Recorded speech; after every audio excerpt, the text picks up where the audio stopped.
The last time I stood in that house, my mother was dying and my father couldn't remember my name. I'd sat at the edge of the hospice bed that December, holding her hand while her breaths got shorter and lighter, until the only thing I could hear was the wind outside whistling through a cracked window frame I'd fixed with duct tape the week before. She called me Michael once, her brother's name, but smiled when I said, "It's Eli, Mom," like she still knew, deep down, who I was. Dad was already halfway gone by then. Alzheimer's had taken the man I remembered and replaced him with a wandering shell who once asked me if I was there to install the cable. They were gone by the spring, both of them, 3 months apart. Like they had made some silent deal to not go separately, like they knew we couldn't survive that kind of loneliness twice. And just like that, our house, was quiet. Too quiet. I didn't plan to be the one who'd keep it all together, but life doesn't care about your plans. Someone had to mow the lawn. Someone had to winterize the pipes. Someone had to deal with the property taxes when the letters from the counties started piling up in the mailbox. I didn't do it because anyone asked. No one called.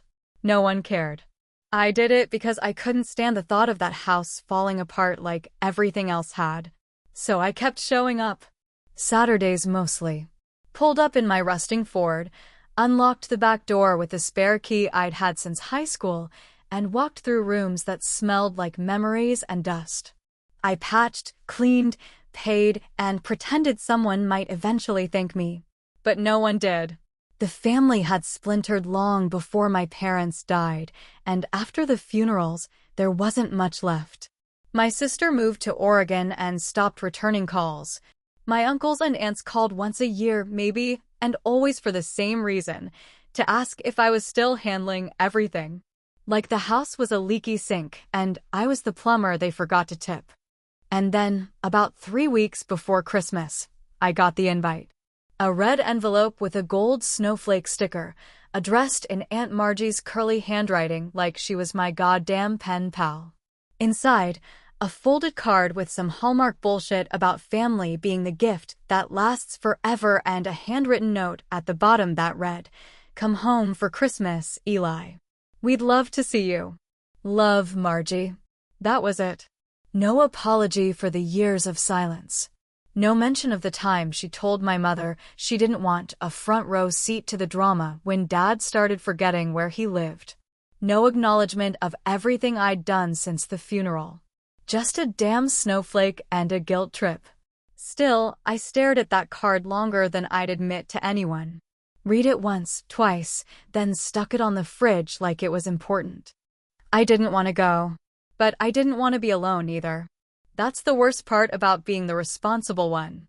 You get used to people forgetting you, but not the silence that comes after. And I'll be honest with you, part of me thought maybe it would be different this time. Maybe they realized what I'd done. Maybe they'd say thank you. Maybe someone would ask how I was. That tiny, hopeful part of me, the part I'd buried deep under layers of sarcasm and silence, wanted to believe in Christmas magic like I did when I was a kid. Ever had that moment where you knew you were being set up, but you showed up anyway, just in case it was different this time? I told myself I'd go for 1 hour. Eat the ham, sip some wine, smile at people who forgot my birthday, and leave before the fake laughter turned into tears. I packed a gift, just a bottle of good whiskey wrapped in brown paper and twine. I knew no one would open it. It was more for show. Like wearing a suit to a funeral where you didn't know the guy. In the glove box of my truck, I kept a silver key. It was old, worn smooth, with a faded orange tag that said back door. I'd carried it with me for over 20 years. It was the last thing I touched before starting the engine that Christmas morning. As I drove through icy streets and past frozen cornfields, I couldn't shake the feeling that something was off. Like walking into a room and sensing someone just left in a hurry. The house was calling me back, but not with warmth. It felt like walking into a trap with my name on it. I tightened my grip on the steering wheel. The whiskey rolled around on the passenger seat with every turn. I was going home. But it didn't feel like home. Not anymore. And deep down, I think I already knew. Knew that I wasn't being invited to be part of the family again. I was being summoned. Like a witness. Or worse, like an afterthought. Because some gifts come with sharp edges. And this one was about to cut deep. Next to me, in the glove compartment, the key rattled quietly with every bump in the road. The driveway was already packed when I pulled in, and the snow had started to turn that grayish-brown color, like the world was slowly forgetting it was supposed to be beautiful. Zach's car, some overpriced black SUV with tinted windows and tires that probably cost more than my entire truck, was parked right in the center of everything, like a goddamn centerpiece on a holiday platter. I had to squeeze in sideways against the curb, careful not to scratch his perfect paint job, even though part of me wanted to key the words, "thanks for nothing," right into the driver's side door. I didn't, of course. That would have made me the villain in their version of the story, and I wasn't giving them that. I sat in the truck for a minute longer than I should have, engine humming under me like it knew I didn't want to go inside. The key in my glove box was burning a hole in the compartment, or maybe just in my gut.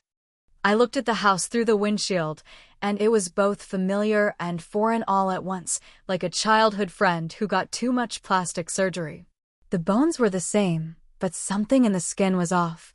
When I finally stepped inside, I was hit with a wave of cinnamon and artificial pine. The stereo was playing some upbeat holiday tune that nobody in the room seemed to actually enjoy. Just background noise, like laughter from a sitcom rerun you've seen too many times. The entryway smelled like vanilla candles and cheap wine, and all the lights were just a little too bright, like the whole place was overcompensating for something. Aunt Margie came over first, arms wide, lips stretched into a smile that didn't quite reach her eyes. "Eli," she said, drawing out the name like it was some foreign word she wasn't sure how to pronounce. She hugged me, but it felt more like she was patting herself on the back for including me than actually wanting to embrace me. Her perfume was stronger than I remembered, and it clung to me like smoke. The others followed in the usual parade: Uncle Dave, who looked like he'd aged 10 years, but still managed to give me that same old smirk that said he thought he was better than me. Then there was Lorraine, my cousin from the other side of the family, who once tried to sell her mom's wedding ring on eBay and acted like she was the victim when she got caught. They all had that tone in their voices, too cheerful, too polished, like they'd been rehearsing lines before I arrived. I could feel it right away. I wasn't part of this. I was the guy they invited because not inviting me would have looked bad, or maybe because they needed to play nice until something was official. And if I had any doubt left, it disappeared the moment I stepped into the living room and noticed the changes. The old rocking chair where my mom used to knit? Gone. The Afghan she'd made by hand over 2 winters, brown and green with these weird yellow patches she insisted were mustard-colored, vanished. The smell of her apple potpourri that used to hit you the second you walked in? Replaced by the sterile scent of generic citrus spray. And then I saw it. Subtle, like a whisper meant to be overheard. A glossy, for sale brochure half-tucked under a stack of Christmas magazines on the coffee table. White picket fence on the cover. Big bold words promising a fresh start in a beautifully maintained home with original charm. My chest tightened. I felt it in my jaw, in my fists, in the back of my neck. They were dressing the house up like a hooker on church Sunday, and I was just supposed to sit there and smile through it. I didn't say anything. What was there to say? I took a breath, one of those long ones that stretches your ribs and burns a little on the way in, then nodded like I was impressed. "Looks good in here," I said. My voice sounded like it belonged to someone else. They nodded back, eyes flicking past me like I was a waiter who'd overstayed his welcome. They had moved the furniture around. The dining table had been turned to face the big window, and someone had strung lights across the mantel that spelled out "Family is forever" in plastic cursive. I didn't remember the house ever feeling this cold with the heat on. I made my way to the kitchen. The fridge had one of those new smart screens on it, probably Zach's doing.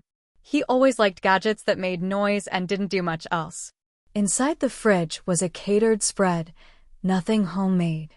Not even Margie's weird green Jell-O salad with the crushed pineapple and pretzels that I hated, but always ate out of guilt. Everything about this place screamed curated, like a Pinterest board or a holiday ad in a magazine. The kind where people wear matching pajamas and pretend they don't hate each other. And just as I was about to step back into the living room, the front door swung open again like the grand finale of a shitty magic trick, and in walked Zach. He was wearing a designer pea coat, aviator sunglasses even though it was overcast, and that grin, the one that made you want to punch him or cry, depending on what part of your life he was ruining. He held up a bottle of champagne, already half empty, and shouted, "Merry Christmas, bitches." Everyone laughed. Big, forced belly laughs like they were on cue. Aunt Margie clapped her hands together and said, "Zach's here. Now the party really starts." And I just stood there, stuck between the sink and the table, watching him walk in like he owned the damn place. Like the prodigal son returning from battle, dragging behind him a string of disasters nobody seemed to remember. He hadn't seen me yet. Or maybe he had, and just didn't care. Either way, the real show was about to begin. And I was the only one who didn't know my lines. There was a time, not that long ago really, when Zach and I were inseparable, like two sides of a coin that somehow kept landing face up for him and face down for me. We were raised more like brothers than cousins, always in each other's orbit at family gatherings, summer barbecues, holiday mornings, and long August evenings in the backyard where the grass was just high enough to tickle your knees and the air smelled like cut hose water and charcoal. I used to think we'd grow old together, or at least stay close enough to finish each other's sentences when the world started forgetting us. But that was before everything shifted, before Zach became someone you couldn't pin down, someone who glided through life with the kind of effortless charm that didn't require any substance to back it up. I remembered the first time he got caught drunk driving, 17 years old, reeking of whiskey and Red Bull, pulled over just outside the high school stadium on homecoming weekend. I had stayed home that night because Mom had one of her migraines, and Dad was already starting to forget which drawer the spoons went in. I heard about it the next morning at church when Aunt Margie whispered to my mom that Dave had taken care of it, and Zach was lucky the officer was a friend of the family. No consequences. Not even a slap on the wrist. They spun it like some teenage prank, not a near-death mistake. And when Zach flunked out of college, not once, but twice, they didn't question his character or his choices.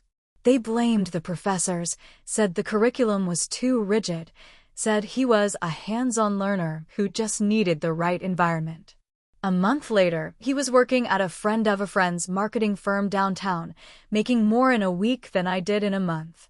I was stocking shelves at a grocery store by day and bartending at night, with grease-stained fingers and sore feet that never stopped aching. But when I came home to take care of Mom after her first stroke, nobody applauded. Nobody noticed. Just silence and an occasional "you're a good son, Eli," like that was supposed to be enough to hold together a life that was quietly falling apart. And now here he was again, strolling into the living room like a rock star late to his own concert, waving that half-empty champagne bottle like it was a trophy. Everyone swarmed him. Aunt Margie practically floated over to him, arms wide, tears shimmering at the corners of her eyes, like he had just returned from war or risen from the grave. Uncle Dave clapped him on the back, nearly knocked the bottle from his hand, while Lorraine squealed and wrapped her arms around his neck, shouting something about how LA looks good on you. Even though Zach hadn't lived in LA in over a year. And me? I just stood there by the kitchen archway, watching it all unfold like an outsider looking through frosted glass. Zach finally turned and caught my eye, and for a split second I thought maybe, just maybe, he'd acknowledge the weight of the moment, the years, the silence, the work. But instead, he gave me that same lazy grin he always wore when he was about to get away with something. He winked, tipped the champagne bottle in my direction, like we were sharing some unspoken joke, and said, "Eli, still keeping this place from collapsing, huh?" It was said like a compliment, but it landed like a slap. My jaw clenched, and I forced a smile, the kind that doesn't touch your eyes, and replied, "Still standing." I could hear my voice echo back in the hollowness of the room, the only thing solid in a house now filled with air. Zach drifted around like he belonged there, dropping his coat on the couch, making himself a plate of hors d'oeuvres like it was his kitchen, asking Aunt Margie what time dinner was being served as if he were some honored guest instead of just the walking personification of everything that ever made me feel invisible. I watched him open the fridge, grab a beer, pop the top with one hand like he'd done it 1,000 times, like he'd never left. And everyone watched him with this strange kind of reverence, like they were seeing the best version of us all wrapped up in his bullshit charisma. Then came the line. The one that would sit in my chest like a stone. We were all gathered near the fireplace. Someone had just put on some classic Bing Crosby track, and Zach was retelling some half-true story from a beach trip a decade ago. Everyone laughed. And then he said, so casually it almost didn't register at first, yeah, once the paperwork clears, I'll probably just move in. It's got good bones. This place was always meant to stay in the family. I didn't move. I didn't breathe. The room didn't explode. Nobody reacted. Like they'd all already heard the plan before I got there and were just waiting for him to say it out loud. I looked around slowly. Aunt Margie smiled into her wine glass. Uncle Dave nodded like it was the most natural thing in the world, and Lorraine asked if he'd be redoing the kitchen or keeping that farmhouse look. Not one person looked at me. Not one. My stomach turned so hard I thought I'd be sick. Because that house wasn't just a structure. It wasn't just walls and pipes and floors. It was where I spent the worst nights of my life, where I held my mother's hand while her body failed her, where I scrubbed blood from the bathroom floor after my father fell again and again, where I'd fix the same damn faucet 3 different times because nobody else would. It was work. It was memory. It was grief. And they were handing it to him like it was a trophy. I didn't say anything. Not yet. Because the knife hadn't landed fully. They were still sharpening it. And dinner was still to come. Dinner was late, but nobody complained, probably because everyone in that room was waiting for a performance and not a meal. The kitchen had filled with the sounds of scraping pans and clinking silverware while Aunt Margie fussed over timing and Lorraine wandered in and out of the room offering people refills like she was playing hostess even though she hadn't lifted a finger to cook a damn thing. I stood back for a while, letting the warmth of the oven fog up the windows while the cold crawled in around the baseboards, and I watched my own breath disappear into the chaos of everyone pretending this was normal. When we finally sat down, the table was crammed with platters and wine glasses and so much food it looked like they were trying to feed an army, though half of it felt more staged than shared. Ham, scalloped potatoes, green beans, dinner rolls, all placed perfectly, like someone had printed out a Pinterest board and arranged their conscience around it. I took the seat at the far end, next to the coat rack, where I could see everyone without needing to say much, and nobody seemed to mind that I didn't speak. Nobody even looked in my direction when the first round of toasts started. It was Lorraine, of course, who raised her glass first. To being together again, she said, and everyone cheered like they weren't part of the long silence that had lasted between funerals and fake cards in the mail. Then came Aunt Margie, who stood slowly like this was her big moment, her eyes glistening just enough to seem genuine if you weren't paying attention. She held her glass with both hands and said, to family and to new beginnings. Especially this one. That's when the room shifted. I felt it. You know how dogs can feel a storm before it breaks, even if the sky is still blue? That's what this was, air pressure changing. Smiles tightening, something underneath all that cheer starting to rot at the edges. Everyone leaned in just slightly. Uncle Dave reached under the table and pulled out a small box, neatly wrapped in silver paper with a red bow on top, and handed it across the turkey platter toward Zach. Zach grinned like a kid on Christmas, morning hell, like a king accepting his crown. He unwrapped the box slow, milking every second of attention, peeling away the tape like he was savoring a moment he'd already rehearsed in his head a dozen times. The bow dropped to the floor. The lid came off. And then he pulled out a set of keys, shiny and familiar, still on the old brass keyring my dad had used for years. It was the ring I'd watched him place in the drawer by the door every night for most of my life, the one that used to jingle when he walked in from work and let me know everything was still okay in the world. There was a pause, just long enough to make my skin crawl. Then they all clapped. Not politely. Not briefly. Full, echoing applause that filled the room like thunder in a church. Aunt Margie dabbed her eyes with a napkin. Lorraine leaned across the table and said, "You deserve it, Zach." Uncle Dave stood and toasted again, this time saying, "It's time the house went to someone who'll really use it." And Zach, all dimples and confidence, stood up like he was receiving an Oscar. He raised the keys, made a little bow, and said, "It's an honor." "Really?" Then he turned his head just enough to look at me, and added, "Hope you don't mind, 'cause I know you've been keeping it warm." That sentence hit me like a crowbar to the ribs. Keeping it warm. Like I was a caretaker. A watchman. A placeholder for the real air. My fork was halfway to my mouth, and I couldn't move. Couldn't chew. Couldn't breathe properly. The whole table blurred for a second. The food smelled like cardboard. The wine turned to vinegar in my throat. And still, no one looked at me. Not Aunt Margie. Not Uncle Dave.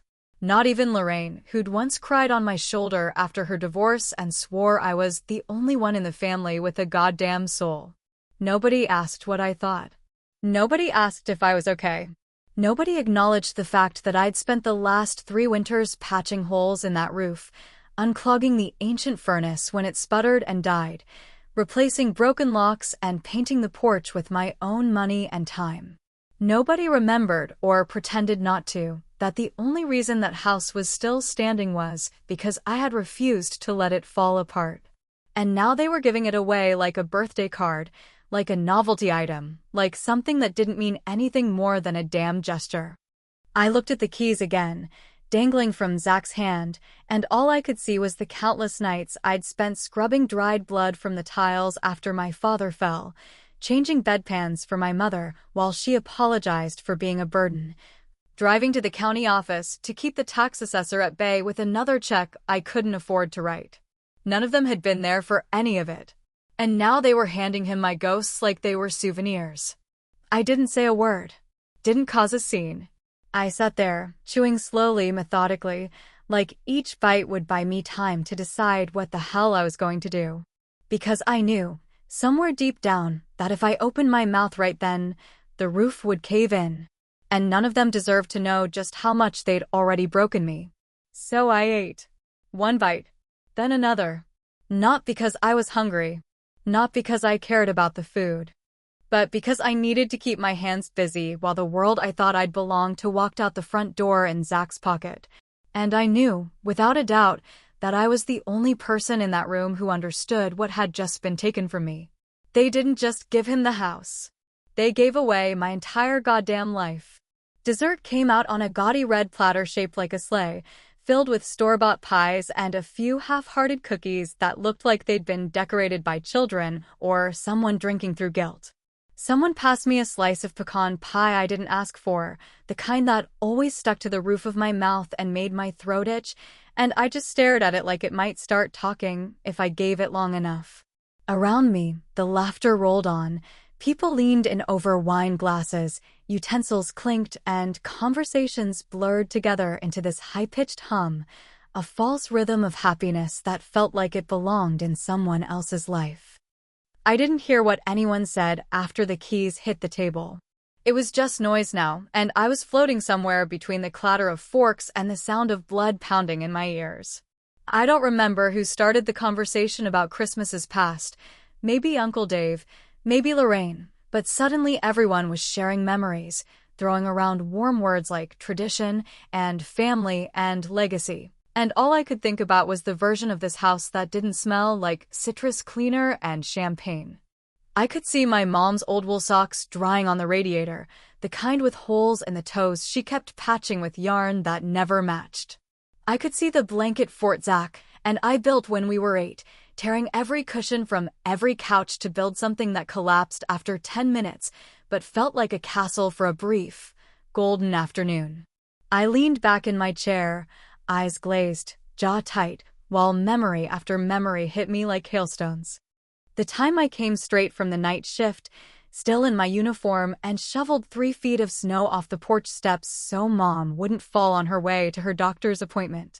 That was the winter the furnace almost gave out, and I crawled down into that spider-ridden basement with a wrench and a flashlight to stop the leak that soaked the floor and threatened to freeze the pipes. I didn't call a plumber because there wasn't any money. I didn't ask for help because no one would come. Then there was the time I got a surprise bonus at work, not much, just enough to feel like maybe I could take a weekend off, maybe go somewhere that didn't smell like bleach and sadness. And instead I wrote a check to the county office to cover the property taxes that had crept in again, unnoticed by everyone but me. I remember mailing that envelope and standing on the curb outside the post office with the snow biting through my coat and thinking, this is what love looks like, doing shit no one sees so they don't have to. And how could I forget the last words my mother said to me that still echo like bells in an empty church? She had squeezed my hand, paper-thin and trembling, and whispered, "You're the only one I can count on, Eli." And I believed her.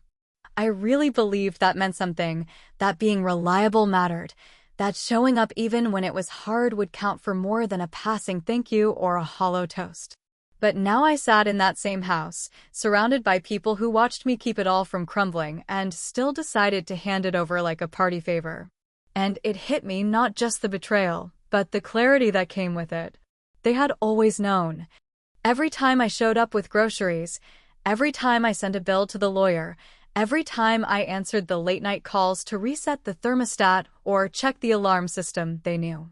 And they let this happen anyway. Not because they forgot. Not because they didn't care. But because I made it easy to ignore me.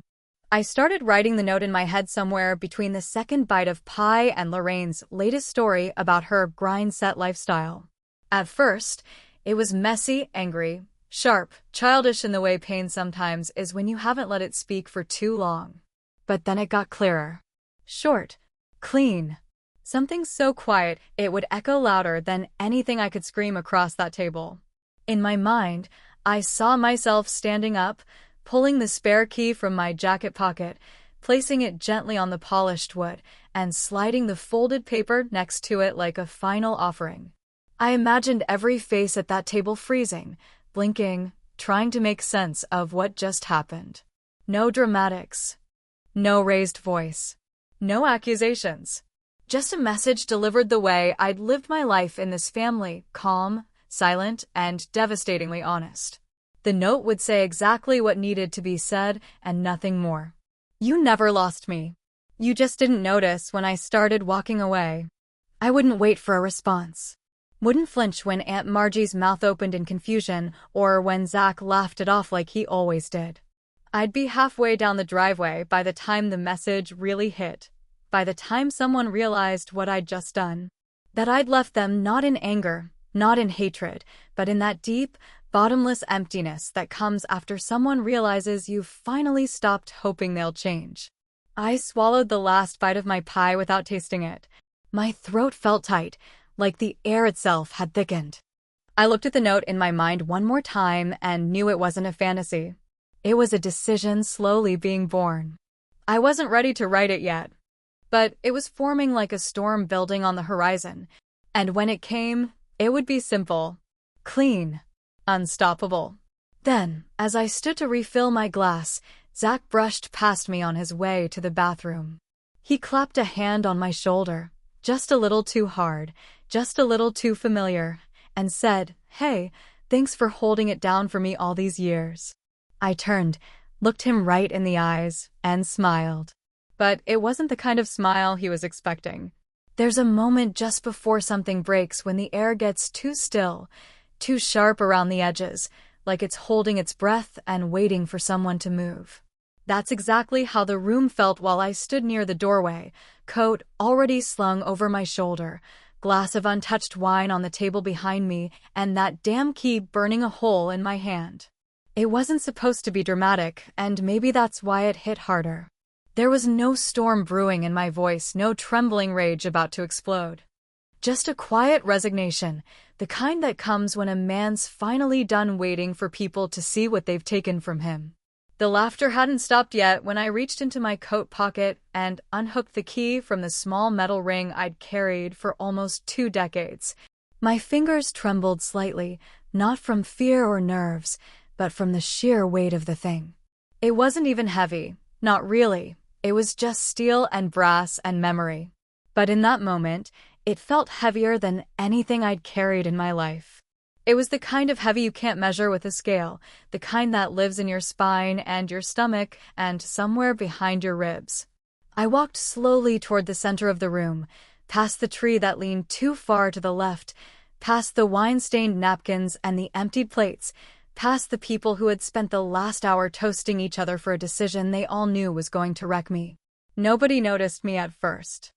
Zach was halfway through a story about some business trip in Vegas that ended with him puking into a 5-star hotel sink, and everyone was eating it up like it was the gospel truth. Aunt Margie was still dabbing her eyes, probably from laughter, and Uncle Dave was pouring himself another glass of wine even though his last one was still 3/4 full. And then I stopped right in front of the fireplace mantel, and the quiet rolled in like a wave just behind me. I placed the key down gently. No clatter. No fanfare. Just the soft sound of metal meeting wood and the silence that came with it. The note was folded in 4, just small enough to sit underneath the key without slipping out. I hadn't written it on fancy paper, just a piece torn from one of the notepads in the junk drawer. That felt right. Honest. I tucked it under the key like I was setting down a confession or a gravestone. A final marker. That's when Aunt Margie finally looked up, her wine glass tilted, her eyebrows pulled tight together. "What's this?" she asked, her voice soft but confused, like she was watching a puzzle solve itself in reverse.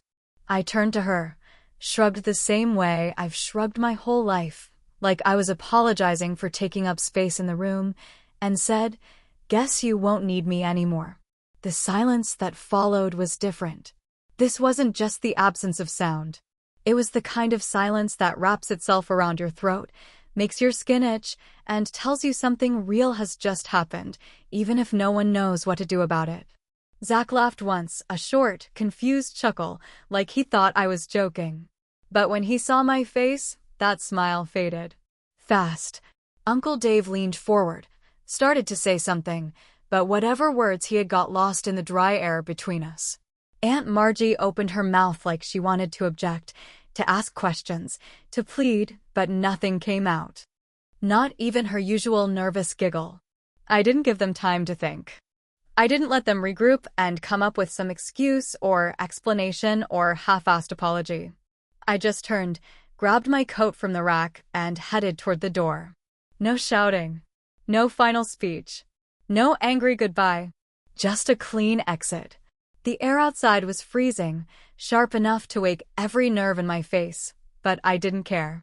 I stepped out into it like a man stepping into something better than warmth, freedom. It hit me all at once that I'd been trying to hold a family together that never really included me.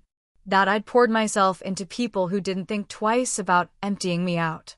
As I reached the bottom of the steps, I heard it, my name, faint but clear, called from the doorway behind me. Someone had finally realized what just happened. But I didn't stop. Not this time. They didn't read the note right away, not because they were uninterested, but because shock has a strange way of freezing time in a room, especially when it comes from someone they all thought would never speak up. For a few seconds after I walked out the front door, the only sound in that overly decorated living room was the soft fizz of champagne going flat in a half-empty glass on the coffee table and the quiet hum of some Christmas carol no one had really been listening to. I imagine they all just sat there staring at the key, small and heavy, sitting on the mantel like a loaded gun, and that folded piece of paper tucked beneath it like the trigger. Aunt Margie was probably the first to move, her instincts forcing her to keep control of the situation, because she was always the one who believed that silence was just a problem waiting to be filled with cheerful noise or passive-aggressive pleasantries. I can see her now, delicate fingers shaking as she picked up that note, unfolding it slowly like it might bite. her eyes scanning the words with a confusion that only comes when someone finally realizes they were never actually listening all along. The note didn't scream. It didn't curse. It didn't beg or explain or ask for anything in return. It was just 6 sentences, scribbled in my regular, uneven handwriting on a ripped sheet of lined paper, probably still smudged with whatever grease had been on my fingers from the truck's steering wheel. It read, "You didn't lose a son. You just handed him to someone else. I kept the lights on, but you closed the door. I was never family, just the handyman with a bloodline. Hope Zach takes good care of your broken pipes. I won't be coming back to fix them." Short, sharp, clean. Not dramatic enough to burn the house down, but precise enough to make sure they'd never forget the smell of smoke.